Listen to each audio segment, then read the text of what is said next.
Então, hoje, nós vamos falar sobre Jesus. Glória a Deus. Vamos falar sobre essa pessoa no quais nós adoramos, nos quais é o centro do nosso louvor, é o centro da nossa mensagem, é o centro do nosso culto. Vamos falar sobre Jesus. Agora eu faço um questionamento, que é o título da minha mensagem. Ela está escrita lá no livro de João, capítulo 1. É uma das referências mais espetaculares a respeito da pessoa de Jesus. Eu convido os irmãos a abrir a Bíblia, a sua Bíblia, no livro de João, capítulo 1. Quando vocês encontrarem João, capítulo 1, vamos primeiro fazer uma oração. Amém? João, capítulo 1. Contém umas das declarações mais espetaculares acerca da pessoa de Jesus. Amém? Quando se encontrar, diz amém. Amém. Glória a Deus. Então vamos fazer só uma oração para que o Senhor venha fazer presente nesse culto e venha nos revelar mais sobre essa pessoa maravilhosa que é Jesus. Amém? Senhor Jesus, maravilhoso Deus, Pai Santo, nesse momento nós erguemos nossas vozes, Pai, as nossas mãos, orando a Ti, Pai, para que o Senhor não venha levar em conta as nossas transgressões, as nossas debilidades, as nossas inclinações ao pecado, Senhor. Senhor, nós te pedimos que o Senhor venha levar em conta a sua graça, a sua bondade para conosco, Pai. Pai, e nesse momento, nesse culto, nós vamos falar a respeito da pessoa mais espetacular que passou pela história da humanidade, Senhor. E nós vamos falar sobre os aspectos, os desdobramentos dessa pessoa, Pai. Pai, que o Senhor venha nos iluminar dentro da Tua palavra, e que Tua palavra venha convergir, venha ser luminar para a pessoa bendita de Cristo. Meu Deus, eu te peço, meu Deus, no nome santo Teu, que o Senhor venha nos revelar, de acordo com a Sua vontade, com a Sua palavra, Pai. Pai, e que o Senhor mesmo venha receber a glória e a honra e a exaltação que é digno ao Rei dos Reis e Senhor dos Senhores, Pai. Pai, nesse momento, fique conosco, fale conosco, inflama nosso coração, abre nosso entendimento, Pai, para que nós possamos entender a verdadeira essência do Evangelho, Pai. No nome de Jesus, nós agradecemos. Amém. Graças a Deus. Aleluia. Glória a Deus. Então, amém? Um salve de palmas, por favor. E podem vos assentar. Glória a Deus. Podem vos assentar, por favor. Vamos ler o nosso texto. Nosso texto, João capítulo 1. Eu encontrei toda a Bíblia, na verdade, ela retrata sobre Jesus. O Antigo Testamento, tanto quanto o Novo Testamento, fala sobre Jesus. A Colossenses 2 diz que tudo que foi escrito no Antigo Testamento era uma sombra que apontava para Cristo. Amém? Então, o Novo Testamento é o cumprimento do que estava escrito no Antigo Testamento. Então, vamos ler essa declaração. Eu tenho um título aqui, a encarnação do Verbo. Amém? Diz assim: no princípio era o Verbo estava com Deus, e o Verbo era Deus. 2. Ele estava no princípio com Deus. Todas as coisas foram feitas por Ele, e sem Ele nada do que foi feito se fez. A vida estava nele, e a vida era a luz dos homens. A luz resplandece nas trevas, e as trevas não prevaleceram contra ela. Versículo 6. Houve um homem enviado por Deus, e o nome dele era João. Este veio como testemunha para testificar a respeito da luz, para que todos viessem crer por meio dele. Ele não era luz, mas veio para dar testemunho da luz. A verdadeira luz que vindo ao mundo ilumina toda a humanidade. O mundo, o Verbo estava no mundo.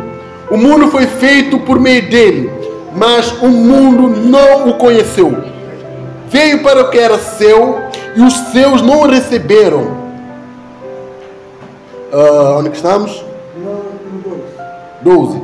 Mas todos quantos o receberam, deu-lhe direito de serem chamados filhos de Deus, ao saber, aos que creem em seu nome, os quais não nasceram da carne, do sangue, nem da vontade da carne, nasceram da vontade de Deus. Amém? E o verbo, versículo 14, talvez, quiçá, a mais importante, que vai ser o foco da nossa pregação, diz assim: e o verbo se fez carne e habitou entre nós, cheio de graça e verdade, e vimos sua glória como do unigênito do Pai. Amém? Irmão, esse texto aqui, ela contém uma das declarações mais maravilhosas. Pode sentar, por favor. Mais maravilhosas sobre Jesus. Então, Jesus, aquele que nós professamos nossa fé, aquele que nós cultuamos, aquele que nós adoramos, aquele que está no centro do Evangelho, é a grande figura do Antigo Testamento como do Novo Testamento. Hoje nós vamos falar sobre Jesus. Quem é esse Jesus que você professa? Talvez você, muitas vezes, vem para o culto e ouve falar sobre Jesus, ouve falar sobre essa pessoa maravilhosa, essa pessoa que fez grandes coisas que nós vamos ver aqui mais para frente. Você ouve falar, mas talvez eu e você não fomos a fundo para ver quem realmente é esse Jesus. Quem é Jesus? Quem é esse que até o céu e a terra obedece? Quem é esse que repreende mar e vento? Quem é esse que fecha a boca do leão? Quem é esse que abre o mar vermelho? Quem é Jesus? Quem é esse que dividiu o tempo, as eras? Quem é esse, o nome mais pesquisado na internet mundial? O homem, a personalidade mais pesquisada de todos os tempos. Quem é esse Jesus? Quem é Jesus? Irmão, sobre vários aspectos, Jesus é uma pessoa singular, cujo centraliza o poder e a glória de Deus. Jesus, a Bíblia retrata ele como Deus que tornou-se homem. A Bíblia retrata ele como filho de Deus. A Bíblia retrata ele como filho do homem. A Bíblia retrata ele como a rosa de Sharon. A Bíblia retrata ele como o nosso sol resplandecente. A Bíblia retrata ele como protetor. A Bíblia retrata ele como maravilhoso, conselheiro, príncipe da paz. Mas que mais nós temos sobre Jesus? Quem é Jesus? Quem é esse homem que mudou a história da humanidade? Quem é esse homem que através dele a eternidade invadiu o tempo? Quem é Jesus?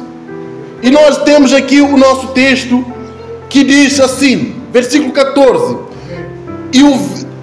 Vamos ler o versículo 1 primeiro. Diz assim: no princípio era o Verbo, e o Verbo estava com Deus, e o Verbo era Deus.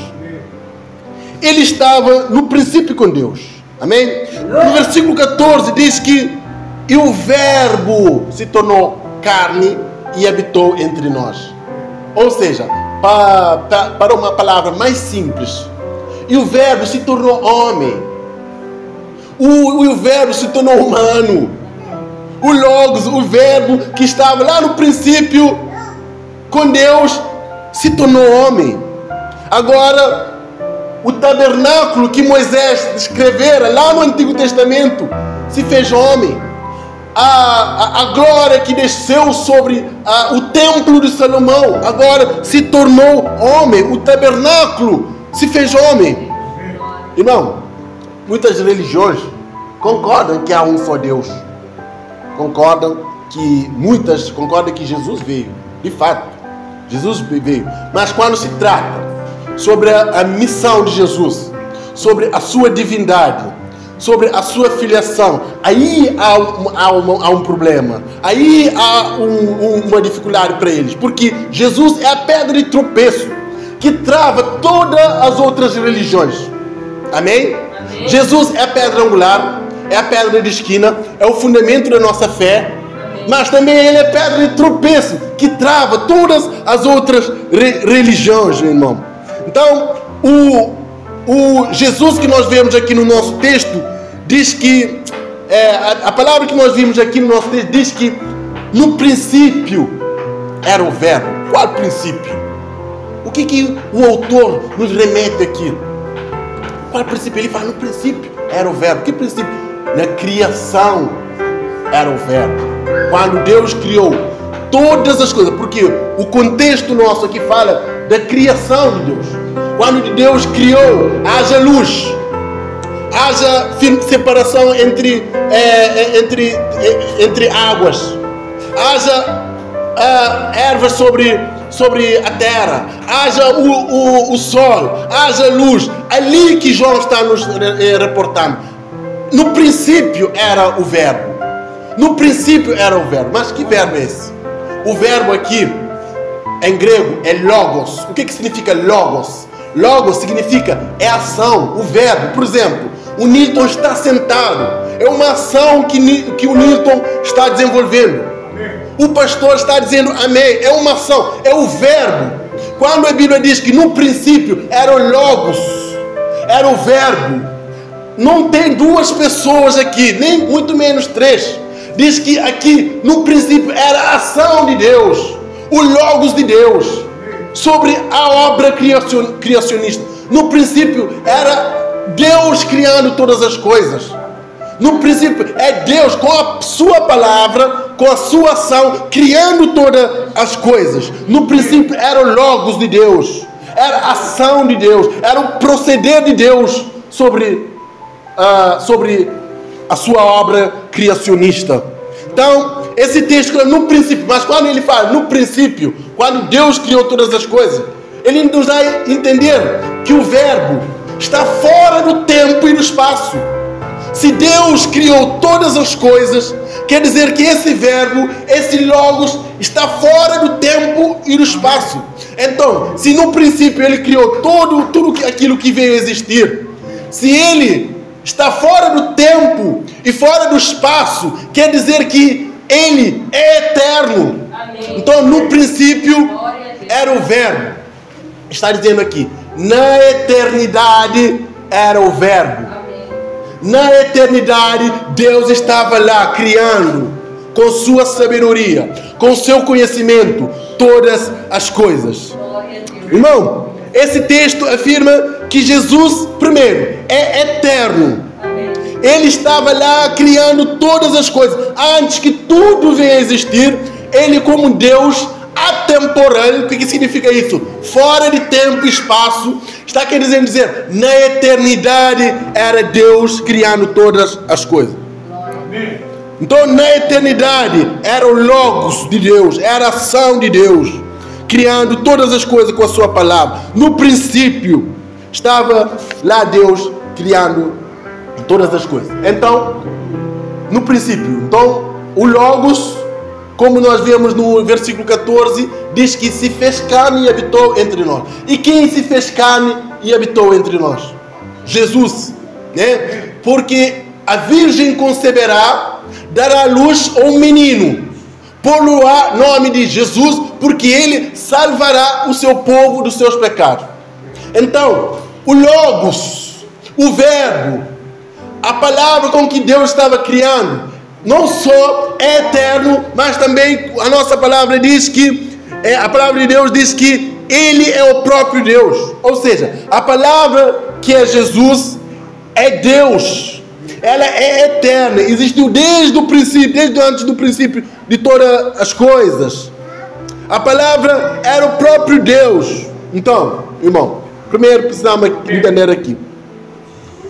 Se a palavra era o próprio Deus, aí está a pedra de tropeço para os testemunhas de Jeová.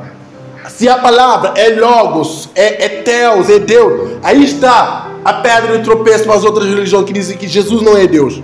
Então, Jesus é eterno, Jesus é Deus, e Deus se fez homem, Deus tomou a forma humana, Deus descortinou o universo e penetrou no tempo e no espaço, e Deus se fez homem.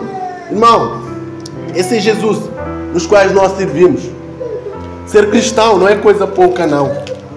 Nós servimos a um Deus glorioso, maravilhoso. Amém? Esse é o Deus que você adora.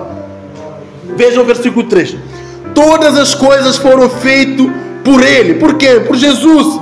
E sem Ele, nada que foi feito se fez. Todas as coisas foram feitas por quem? Por Ele. Para Ele. Colossenses 1 diz que por Ele, para Ele, são todas as coisas. Quer poder, quer trono, quer principado, quer potestade, meu irmão. Então Deus, meu irmão, Jesus, Ele é Deus. E o versículo 14 diz: e o verbo se fez carne e habitou entre nós. E o verbo se fez carne e habitou. É a mesma coisa que está dizendo. E Jesus se fez homem. Jesus veio na plenitude dos tempos. Jesus se tornou humano. Jesus tornou-se a minha semelhança e a sua semelhança. Tornou-se homem. Recebeu a natureza humana, meu irmão. Quando João diz que o verbo se fez carne, está querendo dizer que Jesus se fez carne, meu irmão. Tem pessoas no primeiro século, gnosticismo, eles negavam a humanidade de Jesus. Eles diziam que Jesus não pode ser humano. Pelas coisas que Jesus fazia, pela sua obra, o homem não podia fazer essas coisas. Mas João escreve essa carta para combater o gnosticismo, para mostrar que Jesus era homem. Negar a humanidade de Jesus, de Cristo, é destruir os fundamentos da nossa fé. Então, a Bíblia diz que esse Deus, aquele que estava no início, no princípio, criando tudo, se fez homem, se tornou humano. O divino entrou na humanidade, ele entrou no tempo e no espaço, se fez homem. Agora, João escreve essa carta para combater o gnosticismo, que dizia que Jesus não podia ser Deus. E nós, nesse contexto, ele vai dar uma bateria de informações provando que Jesus é homem. E não só João, mas também toda a extensão da Bíblia, do Novo Testamento, fala que Jesus é homem. Mateus, por exemplo, Mateus 1:18. Vamos ler Mateus 1:18. Glória a Deus. Quem encontrar primeiro pode ler, por favor. Mateus 1:18.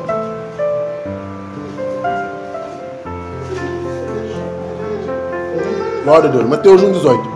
Ora, o nascimento de Jesus foi assim, estando Maria, sua mãe, esposada com José, antes de se ajuntarem, achou-se ter concebido o Espírito Santo. Então José, seu marido, como era justo e a não queria falar, intentou deixá-la secretamente. E projetando-lhe isto, eis que em sonho lhe apareceu um anjo, o Senhor dizendo: José, filho de Davi, não temas receber a Maria, tua mulher, porque que nela está será do Espírito Santo. Então Jesus foi gerado. Jesus era homem. Gálatas 4:4. Teve que nascer como homem, porque na plenitude nos tempos a Virgem deu a luz ao menino. Então ele é homem. Então ele era de carne e osso. Teve carne, assim como você tem carne. Teve ouvido, assim como você tem ouvido. Teve olhos, assim como você tem olhos. Teve pupilas, assim como você tem pupilas. Teve nariz, assim como você tem nariz. Teve mãos, assim como você tem mãos. 5 na mão direita, 5 na mão esquerda. E 10 ao total. Então ele teve que fazer homem, irmão. Ele teve que fazer a sua semelhança. Ele teve que fazer a minha semelhança. Ele que teve que, Hebreus 2:14 diz que ele teve que participar das mesmas coisas que nós participamos. Ele teve que sentir dor, ele teve que sentir tristeza, ele teve que sentir abandonado, ele teve que sentir, ele chorou. Ele sentiu homem na mesma categoria, na mesma circunstância, na mesma medida que eu e você sentimos, ele sentiu. Terceiro, ele teve fome, Mateus 4:2. Teve sede, João 19:28. Jesus estava cansado, João 4:6. Ele, uma das maiores características da humanidade de Jesus, ele morreu. Como todo homem morre, ele também morreu. Lucas 23:46. Dito essas coisas, expirou. Meu irmão, vê que quem que nós servimos? A Jesus, o perfeito homem. Vê quem nós servimos agora. Por que era necessário que Jesus fosse homem? Por que era necessário ele se fazer carne? Por que o verbo, o Logos, como lemos aqui, teve que fazer-se homem? Por que nosso Deus tinha que ser humano? Por que ele precisava suar, transpirar, sofrer, sentir tristeza, fome, cansaço? Por quê? Tem que saber por quê. Por exemplo, coitado, minha filha está chorando, meu filho está chorando. Por que está chorando, filho? Tem que saber por quê também. Primeiro, Jesus, presta atenção, se fez homem para ser sacrifício suficiente. Amém. Se ele não fosse homem, ele não poderia ter morrido no nosso lugar. Era necessário um homem para nos substituir na íntegra, a nossa semelhança, ao nosso reflexo. Hebreus 2, 17, 17, vou ler aqui. Diz que ele participou na mesma medida, no mesmo tipo de ser humano que nós. Ele teve que sentir tudo o que nós sentimos. Ele teve que se sentir abandonado. Ele teve que sentir triste. Ele chorou. Ele morreu. Ele sentiu sede. Ele sentiu tristeza. Minha alma está profundamente abalada, triste até a morte. Ficai comigo, jejuai comigo. Então, ele teve que sentir as mesmas coisas que você, meu irmão. Foi uma jogada de mestre a encarnação do Verbo. A encarnação do Logos foi um plano genial, meu irmão. Ele teve que sentir nas mesmas condições que eu e que você. Teve que experimentar as mesmas coisas que nós sentimos. Hebreus 4:15 diz assim: pois nós não temos um sumo sacerdote capaz de compadecer da nossa fraqueza. Porém, agora, na sua encarnação, no seu nascimento, temos um sumo sacerdote supremo, que é em tudo a nossa semelhança, a minha semelhança, a sua semelhança. Foi tentado, porém sem pecado. Então ele foi tentado, assim como você sente tentado, você sente tentado. Jesus também foi tentado. Você sente triste, Jesus também sente triste. Você sentiu alguma vez abandonado? Jesus também sentiu abandonado. Agora, sentindo abandonado, sentindo triste, sentindo as mesmas debilidades humanas que nós sentimos, agora ele pode te auxiliar. Não temos um sumo sacerdote que possa compadecer, que possa ter piedade, que possa ter misericórdia de nós. Porém, agora temos um sumo sacerdote supremo, que é Cristo, que em tudo a sua e a minha semelhança foi tentado, porém sem pecado. Viu?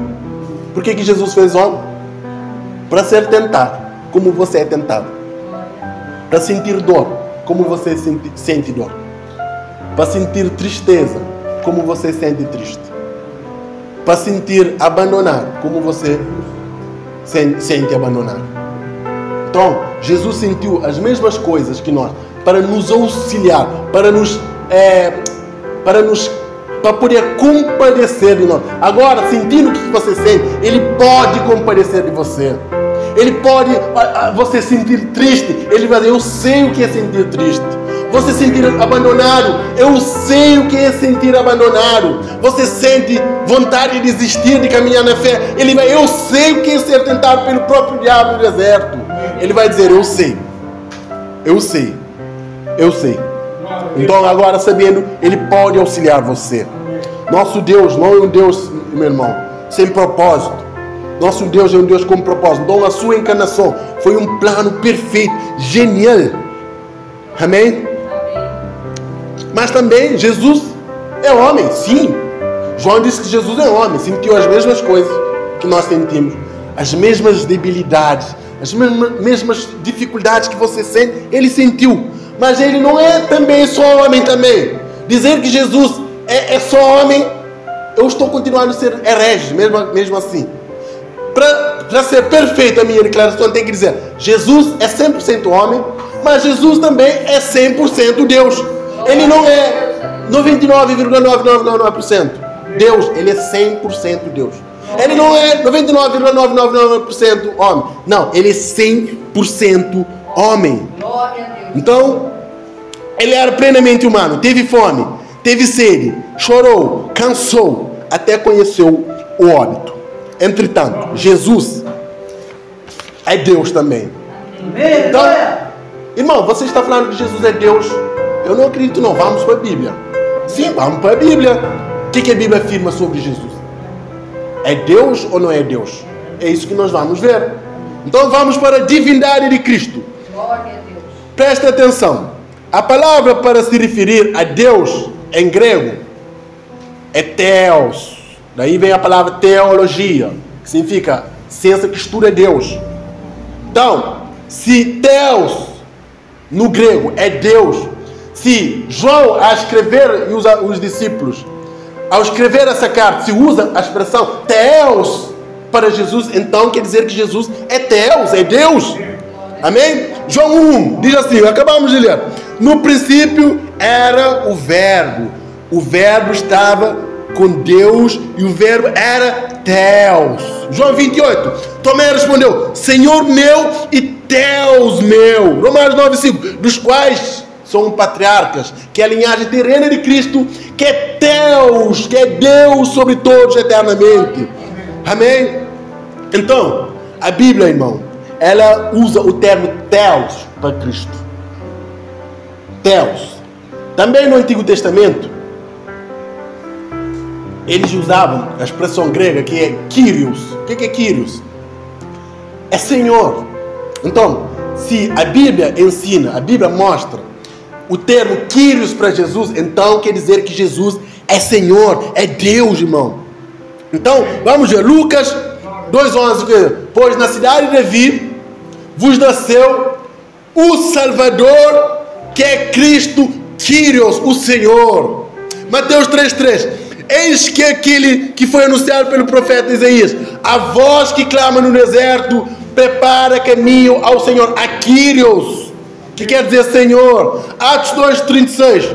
Saiba vós com toda certeza, toda a casa de Israel, que Jesus, a quem crucificaste, Deus fez Kyrios e Messias.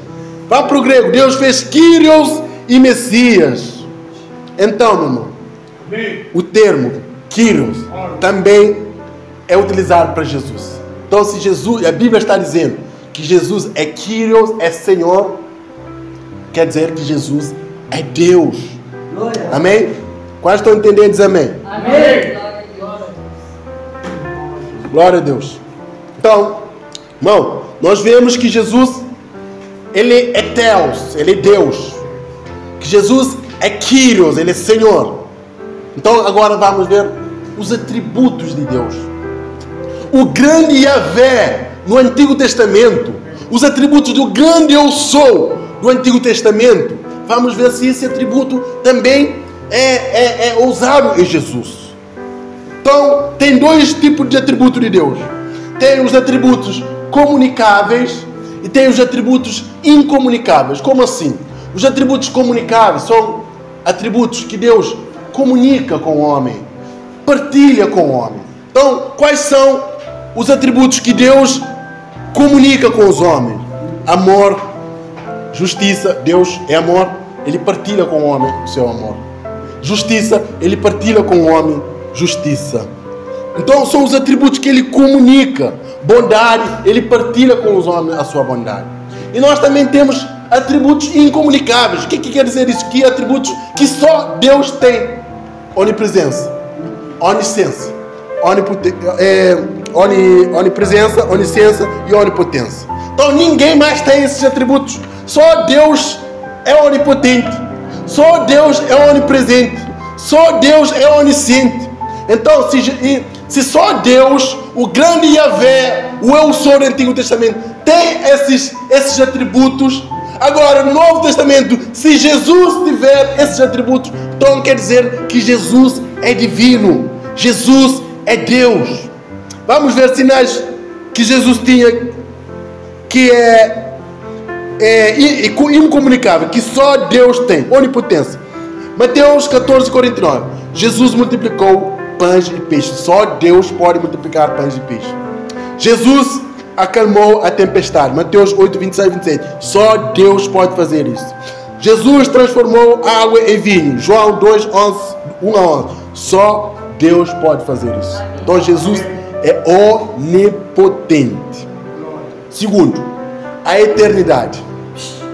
Só Deus é eterno. Só Deus subsiste pelos séculos dos séculos dos séculos. Então, se a Bíblia fala que Jesus é eterno, então quer dizer que Jesus é Deus. Miqueias 5:2. E tu, porém, Belém de Eufrates, posto que és mais pequeno de milhares de Judá, de ti sairá o Salvador, cujas origens são desde a eternidade. Então Jesus é eterno. Então a origem de Jesus é eterna. Na eternidade era o verbo, no princípio era o verbo. Então Jesus teve a origem desde a eternidade, de eternidade em eternidade, meu irmão. Terceiro, onisciência. O que é onisciência? Aquele que conhece tudo.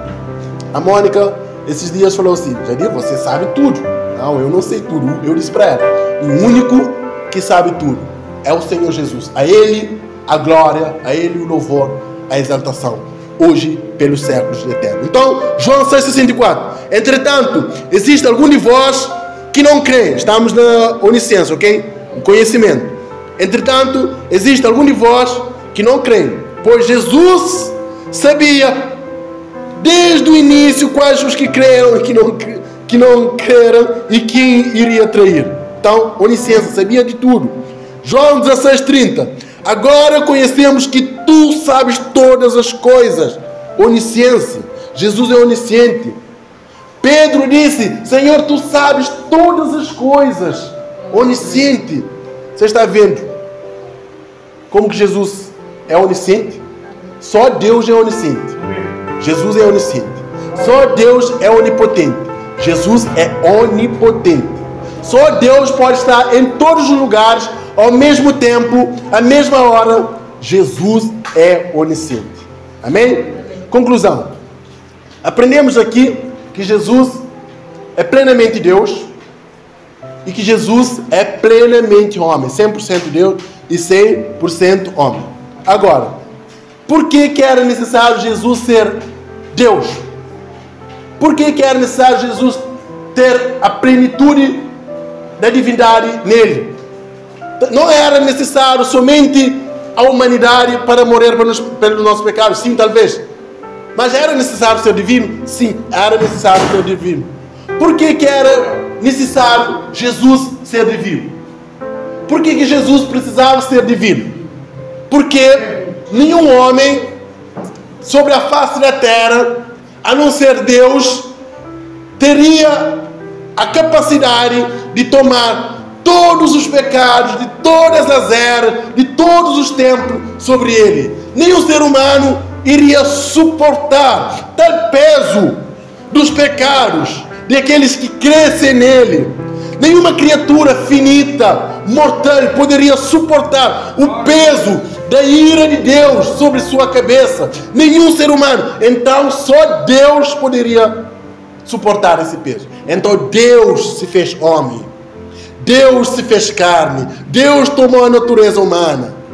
Então, meu irmão, hoje você é batizado no nome desse Deus. Glória a Deus. Crês tu que há um só Deus? Amém. Fazes bem. Glória. Até o diabo crê e treme. Então, hoje você é batizado no nome de Jesus, nome desse Deus maravilhoso, glorioso e eterno.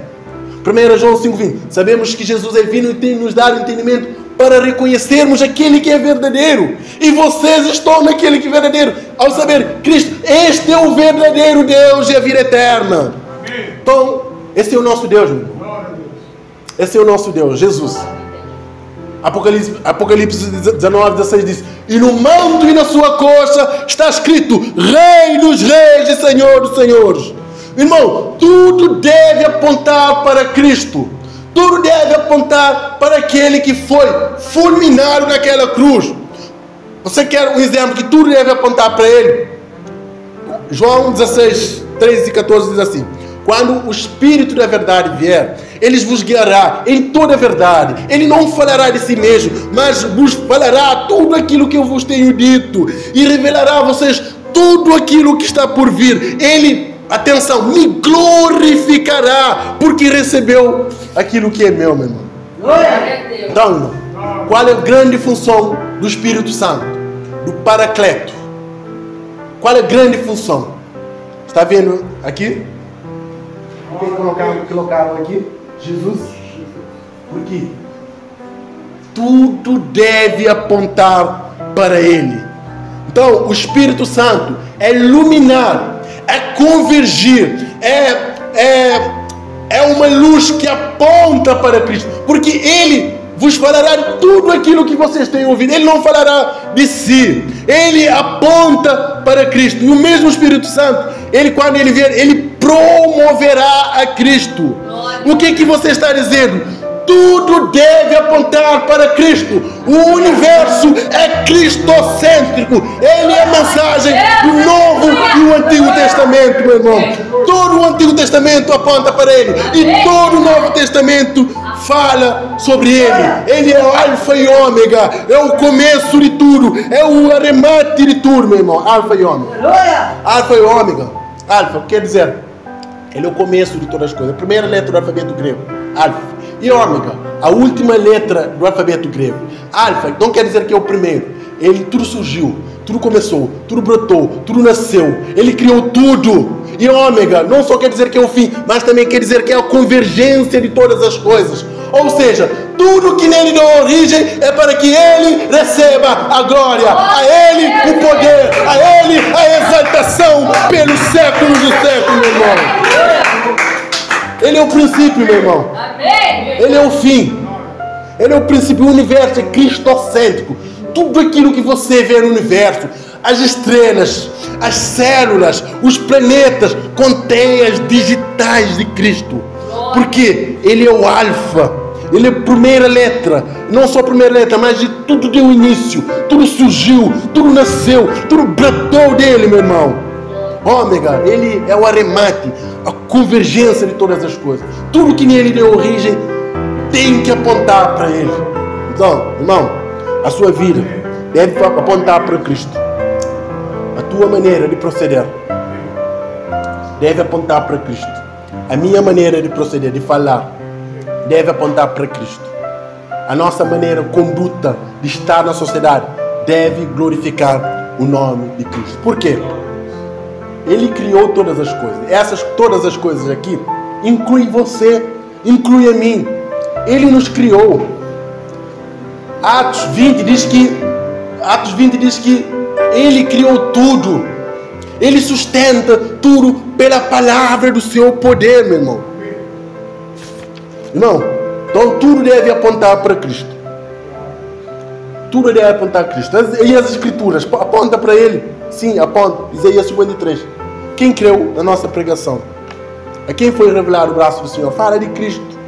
O Salmo 24. Levantai, ó portas, vossas cabeças. Levantai, ó entradas eternas, que entrará o Rei da Glória. Mas quem é esse Rei da Glória? Irmão, nota. Quando Jesus, Ele desceu do céu. Ele desceu em espírito e pousou no ventre da Virgem. Mas quando Ele exulta ao céu, agora Ele tem um corpo glorificado. Amém. Ele diz em Mateus, agora, todo o poder foi me dado nos céus e na terra. Dado essas palavras, Ele exulta ao céu com o corpo glorificado. E os anjos lá, quem é esse rei? Quem é esse homem que ousa entrar por essas portas? Quem é esse homem? Nesses portais não estão disponíveis para homem. Aí um anjo poderoso diz, o Senhor dos exércitos, Ele é o Rei da Glória, e Ele está entrando por essas portas. E os portais da glória abrem. Puf. Sabe quando os portais da glória abrem? O que Ele fala?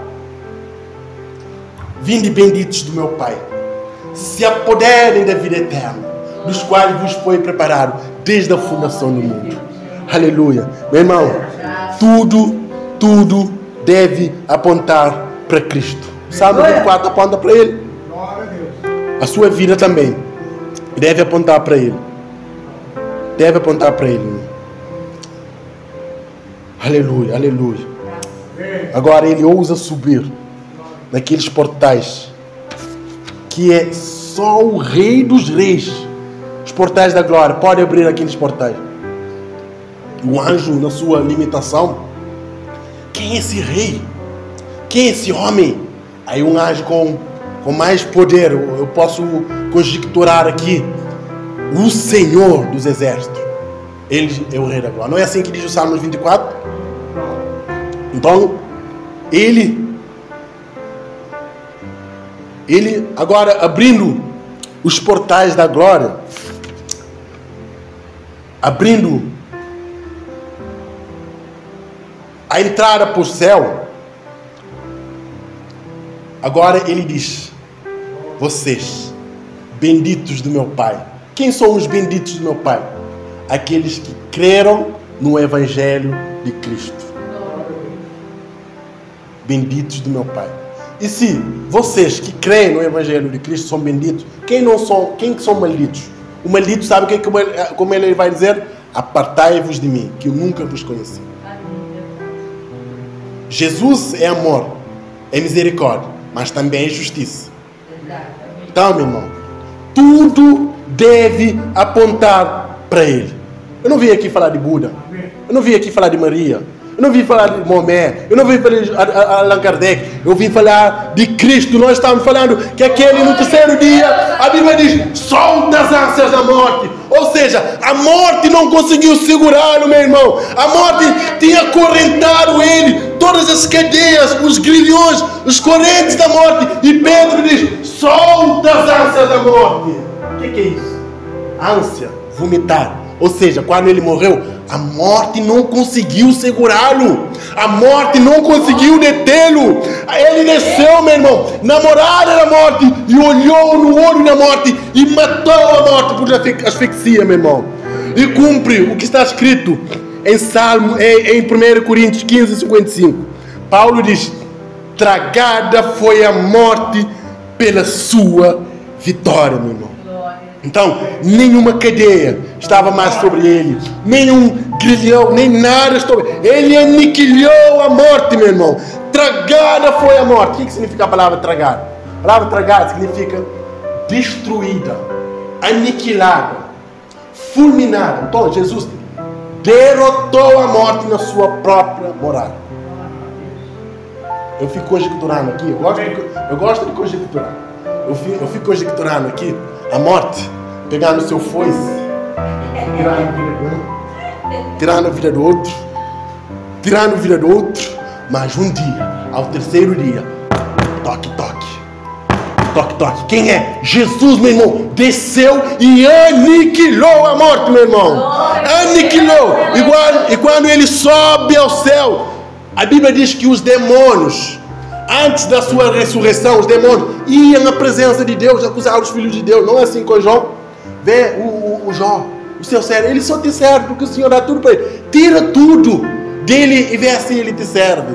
A Bíblia diz que os demônios estavam nas regiões celestes. Eles iam na presença de Deus, mas com a morte de Cristo, ele expulsou principados e potestades e os reduziu ao ridículo, meu irmão. Ele reduziu ao ridículo, meu irmão. Agora Apocalipse fala que foi expulso o acusador dos nossos irmãos, os quais vos acusam dia e noite diante do Senhor. Jesus, meu irmão, expulsou o diabo da presença de Deus, da sua presença. Expulsou. Ele despojou o diabo do seu poder. Ele despojou o diabo da sua soberania. Ele despojou o diabo do seu aguilhão, meu irmão. Despojou, meu irmão. Então, o diabo agora não tem autoridade de te acusar da presença de Deus. Ai de vós, ó terra, completa o texto, porque o diabo desceu até vós, porque sabe que pouco tempo lhes falta, porque ele está cheio de ira. Então, Jesus derrotou, meu irmão. Derrotou. O diabo foi expulso. Mas, irmão, Apocalipse 12 fala que o menino foi arrebatado aos céus. Fala da ascensão de Cristo em Atos 1. E quando ele foi arrebatado, a sua ascensão, ele vai lá e vai despojar principados e potestades. O que significa despojar? É um termo romano. Quando os romanos vão à guerra, quando eles capturaram seus inimigos, eles botavam corrente, deixavam nu, humilhando eles em praça pública. O que você está dizendo? Jesus despojou principados e potestades e marcha triunfante com eles na mão, meu irmão. Agora o diabo não tem poder mais de ludibriar, de enganar as nações. O diabo foi derrotado, meu irmão. Não tem mais poder de te enganar. Jesus despojou ele da sua soberania, despojou ele do seu poder, da sua autoridade, meu irmão. E alguns ficam perguntando assim: quando chegar o milênio, Jesus sentar no seu trono. O que você está me dizendo? Meu irmão, há 2000 anos, quando ele exulta ao céu, o trono que ele vai sentar não é um tronozinho de papel, de brinquedo. Não, o trono que ele vai sentar é o trono do Pai, é o trono de Davi, é o trono do Rei dos Reis, Senhor dos Senhores. Glória a Deus, aleluia. Não, quando ele sobe ao céu, meu irmão, o trono que ele vai sentar é o trono do Rei dos Reis. Não é o trono do Filho, é o trono do Pai, é o trono do Rei dos Reis, é o trono do Rei Eterno, é o trono do Rei do Universo. E ele, a partir de lá, há 2000 anos atrás, governa todo o universo, meu irmão. Glória a Deus. Esse é o nosso Jesus, a quem nós servimos. Jesus a quem adoramos, a quem professamos nossa fé, a quem levou todos os nossos pecados, todas as nossas culpas. Esse é o nosso Jesus que se fez a sua semelhança para sentir o que você sente. Esse é o Jesus que é o nosso Deus, que não é 99% Deus, mas 100% Deus, que não é 99% homem, mas 100% homem. Esse é o Jesus que sentou no seu trono há 2000 anos, no trono de Davi, no trono da glória. Ele sentou e governa todo o universo. Agora, João, escrevendo o livro do Apocalipse, faz uma pergunta pertinente ao anjo que estava lá. João diz: quem é digno de desatar os céus e abrir aquele livro? O anjo diz: ninguém é digno. João começa a chorar. O anjo ordena a João: não chores. O Cordeiro que venceu, ele é digno de desatar o céu, meu irmão. O que isso quer dizer? Quer dizer que o controle da história está na mão de Cristo, meu irmão. O controle da sua vida está na mão de Jesus, o nosso único e verdadeiro Deus, meu irmão. Agora, não vale a pena servir a esse Deus maravilhoso? Não vale a pena estarmos aqui a adorar Ele, exaltar Ele?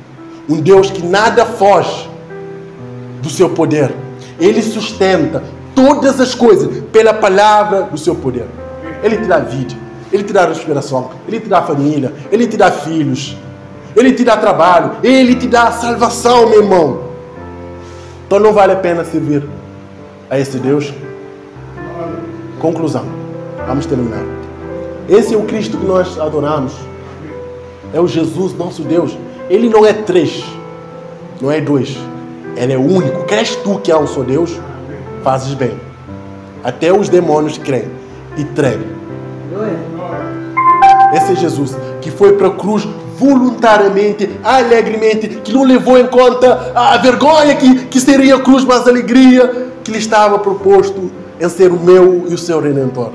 Esse é Jesus. A Ele a glória, a Ele o louvor, a Ele a exaltação pelos séculos dos séculos dos séculos. E que Deus avive essas verdades nos nossos corações. Agradeço a oportunidade em nome de Jesus. Aleluia. Aleluia. Tu és santo, Deus. Glória a Deus. Agora eu peço à irmã Sara que venhamos aqui adorar esse Jesus, adorar esse Deus que é maravilhoso, que é um Deus perfeito, que tem feito grandes coisas por nós. Aleluia. Adoremos ao Senhor. Glória a Deus. Deus, aleluia. Aleluia.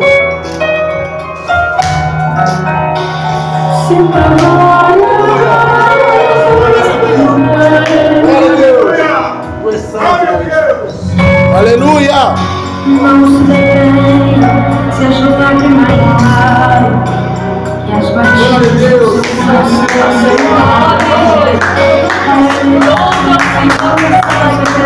Aleluia!